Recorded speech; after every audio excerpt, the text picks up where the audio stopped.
At 6:42 a.m. on the 12th of April 1942, Lieutenant Boyd D. Buzz Wagner sat strapped into a cockpit barely wider than his shoulders, boots planted on the rudder pedals, shoulders pressed tight by the harness. The jungle airfield outside Port Moresby was still half asleep. Heat already crept upward, slow and heavy, the kind that stuck to skin and refused to let go. Sweat slid down the back of his neck and soaked into the collar of his flight suit. Behind his head, not in front of him like every fighter he'd ever trusted, the engine growled. Close, too close. The vibration came straight through the seat and into his spine, a low animal rumble that never quite felt right. Off the left wing, just above the tree line, Wagner caught it, a faint metallic glint against the morning haze. Too steady to be a bird, too high to be ground fire. Just a flicker, hanging where the sky should have been empty. He didn't move. Not yet. The P-39 Airacobra idled beneath him like it was thinking about something. This plane had a reputation. Pilots said it snapped without warning, that it spun flat and never came back, that once it lost control, it took the man with it. More than a few never walked away. Some called it a joke. Others called it a death trap. Wagner had heard all of it before climbing inside. What most people didn't know was that this fighter wasn't built for the thin air way up high. It had been stripped of the very system that made fighters deadly above 12,000 feet. On paper, that made it useless.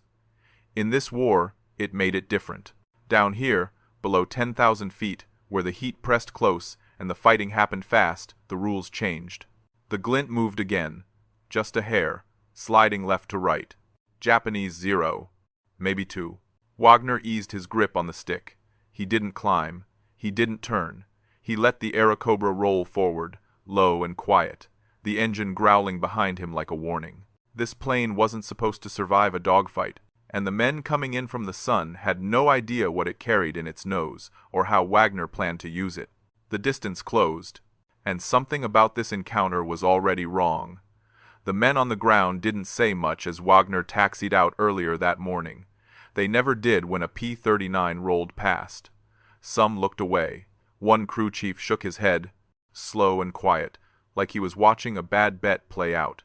Everyone in the Southwest Pacific knew the Airacobra's reputation by now. Back in the States, engineers had promised a fast interceptor, sleek lines, heavy punch, a fighter meant to climb hard and hit bombers before they ever reached American cities. Then someone pulled the turbo-supercharger out of it. Paperwork, weight limits, production pressure, whatever the reason, the result was the same. Above 12,000 feet, the P-39 gasped like a runner out of breath. Test pilots figured that out fast. Some refused to take it high again after the first uncontrolled spins. Others weren't given a choice. A few never came back. Word spread quicker than any official report ever could. By the time the Airacobra reached the Pacific, pilots had already named it a death trap, a joke fighter, a plane trying to kill its own pilot. Wagner had heard the stories while still stateside. Flat spins that pinned men into the seat until the world went black. Engines mounted behind the cockpit that turned crashes into fireballs. Doors that jammed when you needed them most. He'd also heard something else, quieter, almost whispered, that the ones who survived said the plane hit like a sledgehammer. Wagner wasn't reckless. He wasn't looking to prove anyone wrong. But he understood one thing about this war. You didn't always get the weapon you wanted. You got the one that showed up on the runway, already fueled, already armed. And the Airacobra carried a 37mm cannon, firing straight through the propeller hub. One trigger pull, one shell, no warning. Down low, where the air was thick and the jungle rushed past beneath the wings, that kind of punch mattered. The glint ahead grew larger now. The shape sharpened, long wings, pale paint. Red markings flashing as the aircraft banked slightly, confident. The Zero pilot hadn't broken off, hadn't climbed away. He didn't see Wagner as a threat. Wagner felt the engine's weight behind him as he nudged the nose forward. Speed built fast at this altitude. The Airacobra liked that. It always had. He checked his ammo count without looking. Muscle memory. Breathing steady. No rush. The Zero slid into a better angle, still above him, still assuming this would be easy. Wagner let it. Because if this plane had taught him anything so far, it was this. You didn't fight it the way everyone else fought. And the moment to prove that was almost here. The thing that unsettled Wagner the most wasn't the enemy ahead of him. It was the machine wrapped around his body. In every fighter he'd flown before, the engine pulled you forward. You felt it in your chest. You trusted it like a heartbeat. In the P-39, the engine sat behind the cockpit, bolted just inches from the back armor plate. When you pushed the throttle, the sound came from your spine instead of your nose. It felt backwards. Wrong. The cockpit door didn't slide or lift. It swung open like something off a car. Pilots joked about it until they weren't laughing anymore. At altitude, with a damaged airframe, that door could turn stubborn, jam, refuse to open. Men talked about it quietly, usually at night. Then there was the weight. That 37mm cannon wasn't subtle. It ran straight down the center line of the aircraft, feeding shells the size of soup cans into the nose. Fire it, and the plane kicked like it had been punched. Fire it wrong, and you bled speed you might never get back. And if you lost speed in this aircraft, things got dangerous fast. Wagner had felt it during training. The way the controls went soft just before the edge. The way the nose wanted to drop and keep dropping. Instructors warned them over and over, never force it, never yank. Never fight the spin. Because once the Airacobra went flat, altitude disappeared like water down a drain. That was why so many pilots feared it. But Wagner noticed something else during those same flights. Something most men missed while worrying about what could go wrong. Down low, when the air was thick and the engine was breathing easy, the P-39 accelerated like it meant it. It dove clean. It held speed. It didn't need to climb. It needed room to run. Ahead, the Zero rolled again, beginning a gentle turn, almost lazy. That pilot expected Wagner to follow him up, to try and match him in a turning fight where the Japanese fighter lived and breathed. Wagner didn't bite. He stayed low. Let the distance shrink. Let gravity do the work. The jungle rushed beneath him now, green and endless. Broken only by rivers that flashed like steel. The Airacobra trembled slightly as speed built. Not fear, energy. Wagner's thumb rested near the trigger. He hadn't fired the cannon in combat yet. No one around here had. Most men didn't trust it. Too much recoil, too much risk. The Zero leveled out, confident, sliding into what it thought was control of the fight. Wagner adjusted his angle by a few degrees. Just enough, because if he was right, and that was still a big if, the next few seconds were going to decide whether this plane earned its reputation, or rewrote it. The Southwest Pacific didn't fight like Europe. There were no long climbs into thin air. No neat formations glinting high above the clouds. Out here, combat lived low. It stayed close to the ground. The jungle rose fast, swallowing wreckage whole, leaving no time for parachutes or second chances. Wagner knew that now. Everyone who flew out of New Guinea learned it quick. The airfields were short, hacked out of mud and palm trees. Takeoffs were heavy. Landings came hot. Engines ran hard just to keep breathing in the heat.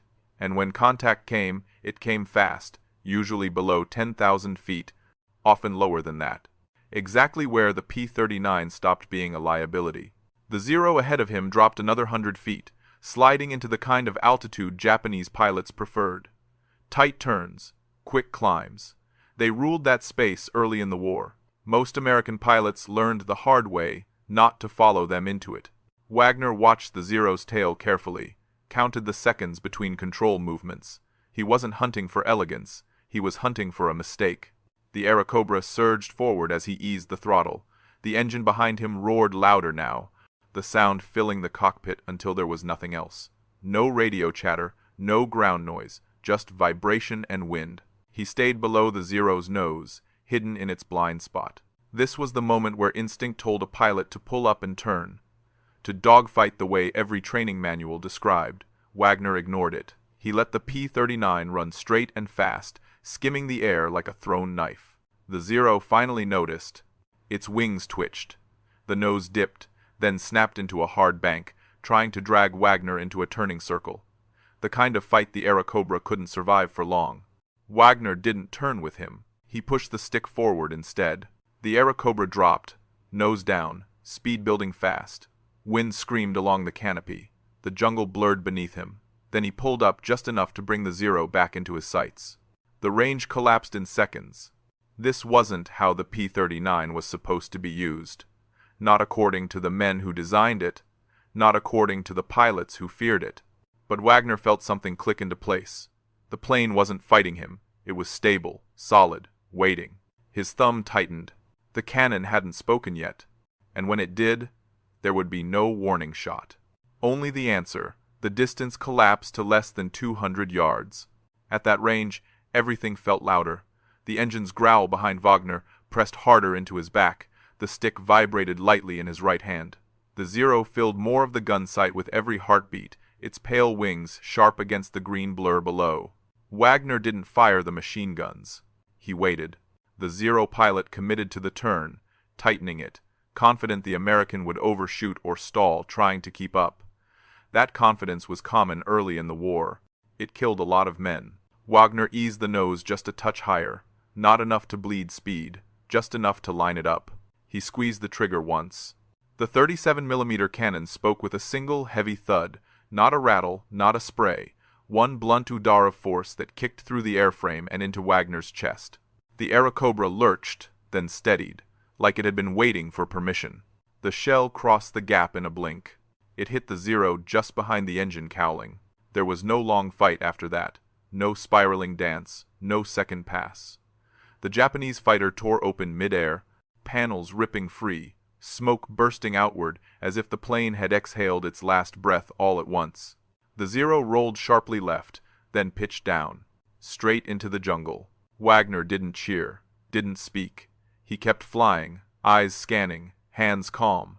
The Airacobra surged past the falling wreckage, still fast, still under control. One shot, one kill. That wasn't supposed to happen. Not with this airplane, not against a Zero. The radio crackled, broken and uncertain. Someone asked what Wagner had just fired. Someone else went quiet. Wagner checked his altitude, still low, still safe. For now. But the sky ahead wasn't empty anymore. Another glint flashed near the sun. Then another. The enemy had noticed, and they were coming in fast. Wagner didn't climb to celebrate the kill. He stayed low. The Airacobra cut through the humid air just a few hundred feet above the canopy tops, the jungle rushing beneath him in a green blur. Smoke from the first Zero still hung in the distance, thin and black, already being swallowed by the trees. Up high, Japanese pilots liked to fight clean. Wide circles, graceful turns, altitude to burn. Down here, everything was tighter, faster, meaner. The second Zero dropped hard out of the sun, nose pointed straight at Wagner's tail. The pilot expected the American to climb or break left. That's what most men did when they felt a threat behind them. Wagner didn't. He pushed the throttle forward and let gravity do the rest. The Airacobra accelerated like it had something to prove. The engine behind him roared, deep and steady, no hesitation. Speed climbed past 300 miles per hour, fast for this altitude. The Zero tried to follow. That was the mistake. The P-39 didn't like slow, careful flying. It liked speed. It liked straight lines. And when Wagner leveled out and snapped into a shallow climb, the Airacobra held its energy, while the Zero bled it away. The distance between them closed again. Wagner glanced at his ammo. The cannon was still loaded. He had machine guns too, but he didn't trust them for this. Not today. Not against a plane that could twist away in a heartbeat. He waited for the Zero to settle, waited for the pilot to think he had control. Then Wagner rolled slightly right and pulled. The gun sight steadied for half a second. That was enough. Another single trigger pull. Another heavy kick. Another blunt, violent answer. The shell struck the Zero's wing root.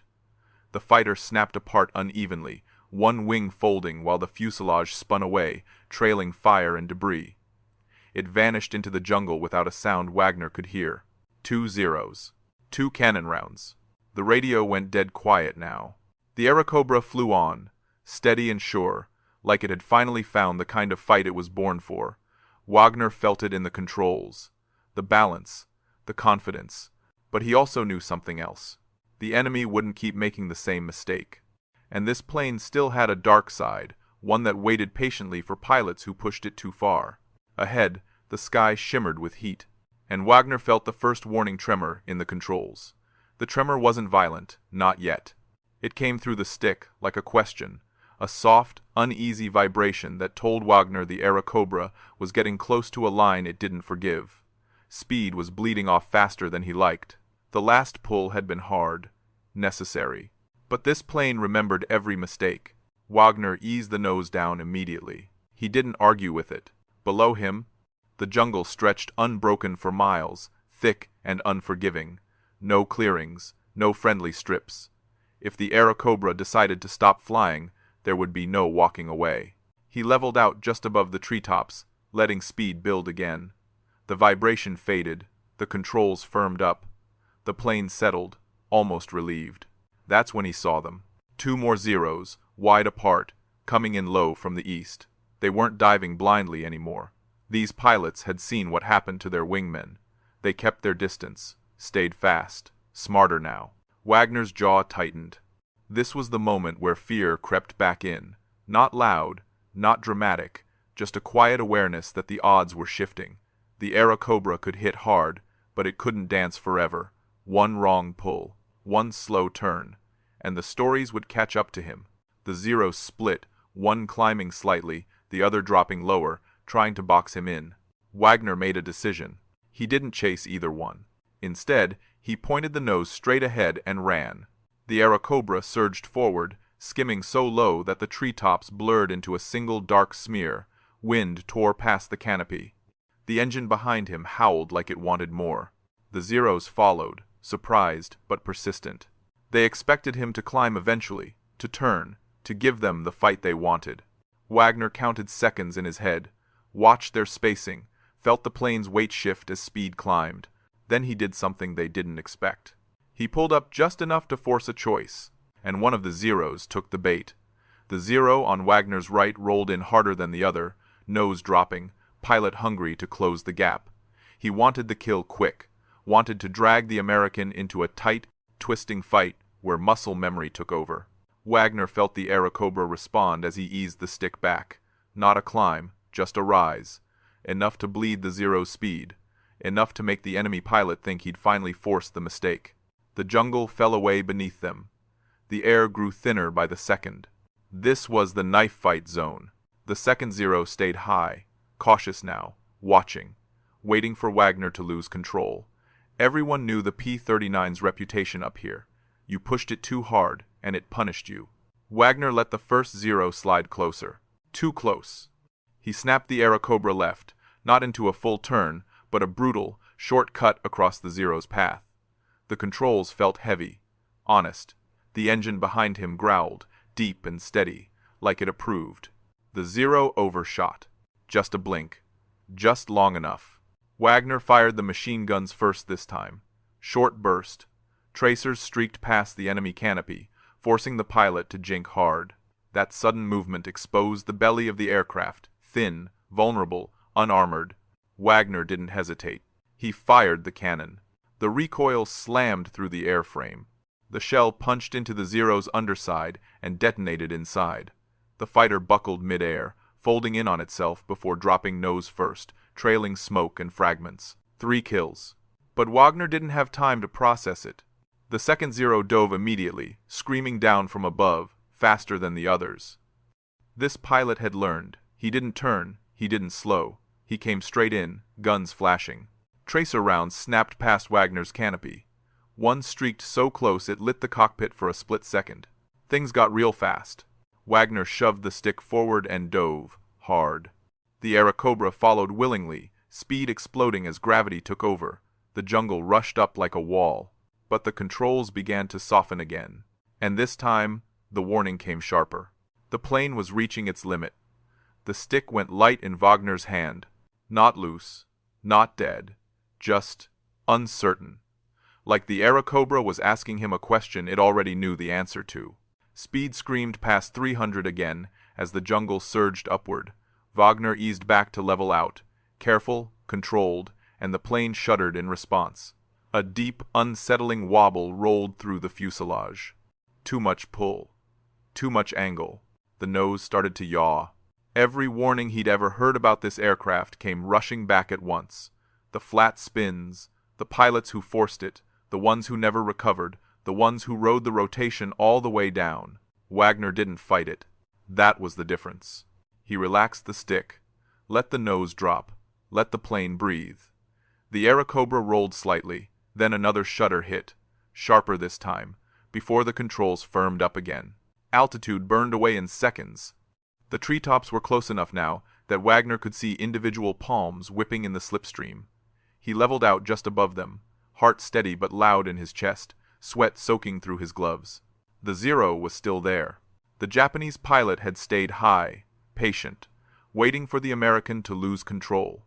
When Wagner recovered, the Zero hesitated, just for a moment. That hesitation cost him.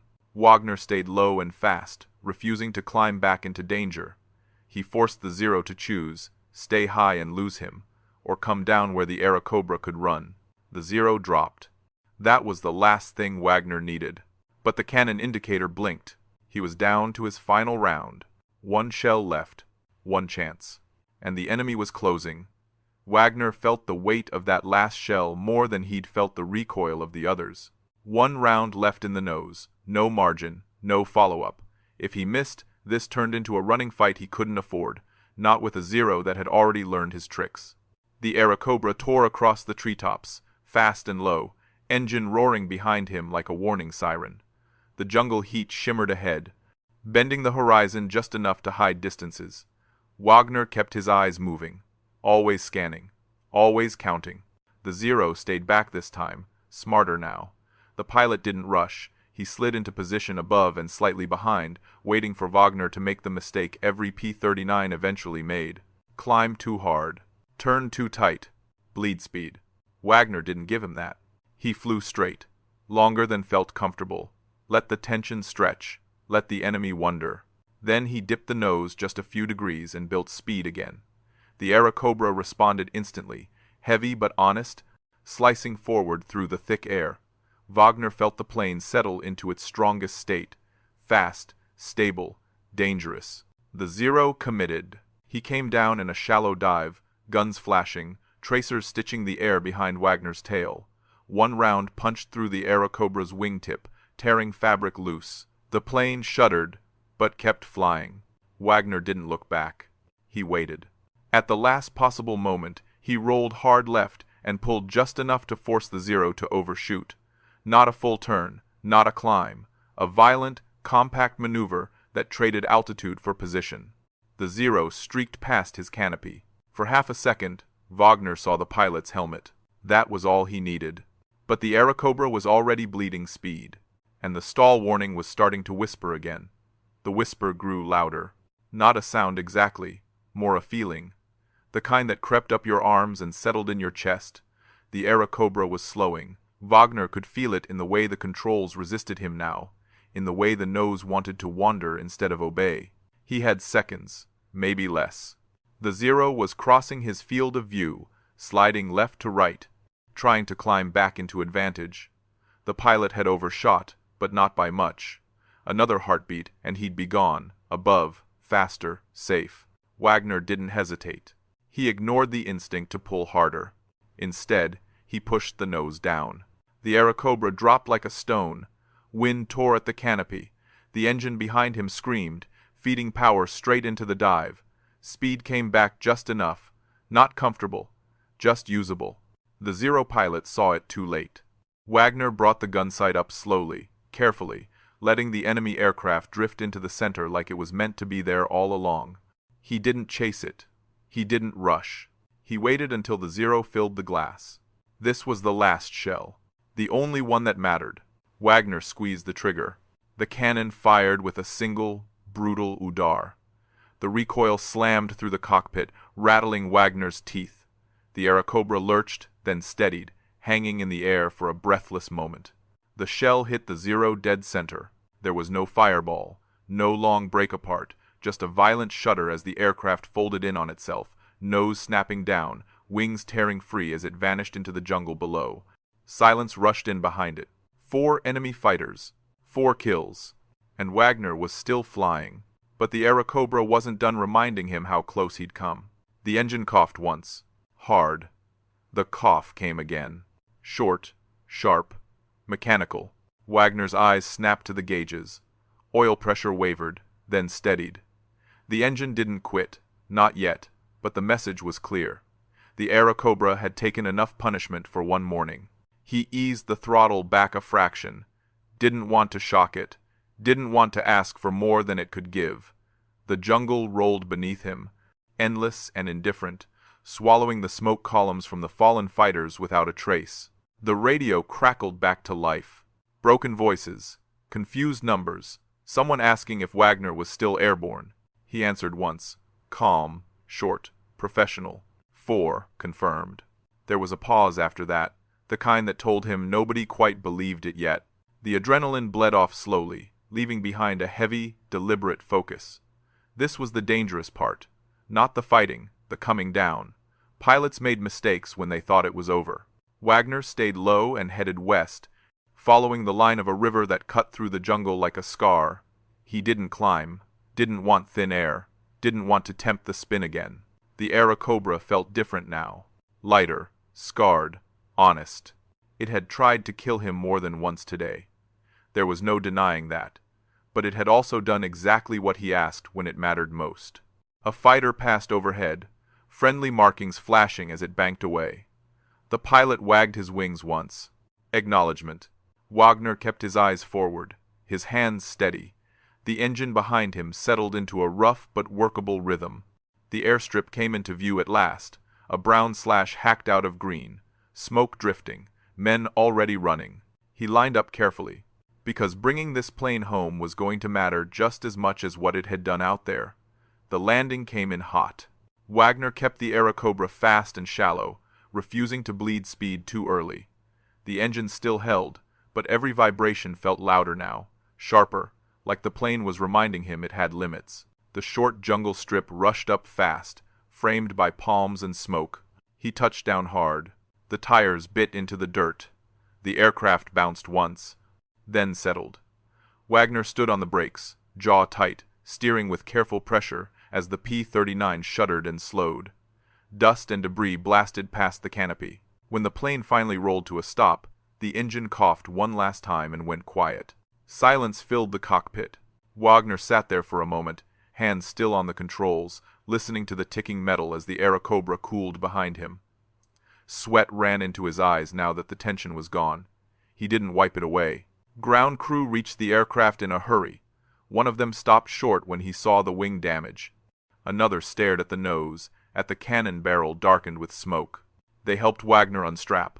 When he stepped down onto the dirt, his legs felt heavier than they should have. Not weak, just spent. Someone asked how many. Wagner answered again. Same number. This time, the silence that followed was different. Men exchanged looks. Someone let out a low whistle. Another shook his head slowly, like he was trying to recalibrate everything he thought he knew. The Airacobra sat behind Wagner, scarred and ugly, oil streaked along its fuselage. It didn't look like a hero. It looked like a survivor. Word would spread. It always did. But out there in the jungle, the wrecks were already disappearing, and the story was just starting to change. The confirmations came later. Not in the heat of the moment, not on the edge of the runway with engines cooling and men still catching their breath. They came slowly, the way truth always did in wartime, through wreckage found in the jungle, through reports that finally lined up, through quiet checks against maps and times and headings. 4 enemy fighters destroyed. Low altitude. Single passes. Mostly cannon fire. The intelligence officers asked questions Wagner had already answered in the air. What altitude? What angle? How many rounds? He kept his replies simple. He didn't dress it up. He didn't need to. What mattered more was what happened outside the tent. Pilots who'd laughed at the Airacobra earlier stopped laughing. Men who'd avoided it on the flight board started asking how Wagner flew it, where he kept his speed, how hard he pulled, when he refused to turn. The stories about the P-39 didn't vanish overnight. Nobody forgot the flat spins. Nobody forgot the funerals. But something new slipped into the conversation. Careful respect. Used right, the plane wasn't useless. It wasn't safe either. It demanded discipline. It punished panic. But in the thick air over New Guinea, where fights happened low and fast, it could hit harder than anything else in the sky. Wagner watched mechanics work over his aircraft that evening. Bent panels, shredded fabric, oil streaks dark against olive paint. The engine sat silent behind the cockpit, looking more like a burden than a miracle. He knew he wouldn't fly it forever. Better fighters were already on the way. Faster, cleaner, easier to trust. But for now, in this place, at this moment, the Airacobra had done something no one expected. It had survived. And so had he. As the sun sank toward the jungle, the plane cast a long, crooked shadow across the dirt. And Wagner understood something then. The war didn't care what people thought should work, only what did. Dusk settled over the airfield in long, quiet bands of orange and gray. The jungle exhaled as the heat finally broke, insects rising in a low, steady hum. At the edge of the strip, the P-39 Airacobra sat alone, its skin scarred, paint chipped, one wing patched just enough to fly again. It wasn't pretty. Oil streaked back from the cowling. The nose bore dark scorch marks where the cannon had fired, and behind the cockpit, the engine rested in silence, heavy and close, exactly where pilots said it didn't belong. Earlier that day, that engine had growled just inches from Wagner's spine as the Airacobra skimmed treetops at full speed. The 37mm cannon had spoken in single, brutal sentences, each one final, each one impossible to ignore. Somewhere beyond the trees, Japanese fighters lay broken and hidden, already being claimed by vines and shadow. No markers, no witnesses, just wreckage and silence. Wagner stood for a moment and looked back at the aircraft before turning away. This was the plane men said would kill its pilot. The one they mocked, the one they avoided, the one written off on paper long before it ever reached this war. Down low, in thick air, in a fight that didn't care about theory, it had done exactly what it was built to do, quietly, ugly, victorious. And from that day on, no one at Port Moresby laughed when the Airacobra rolled to the runway. Because sometimes, the weapon everyone fears is just waiting for the right hands.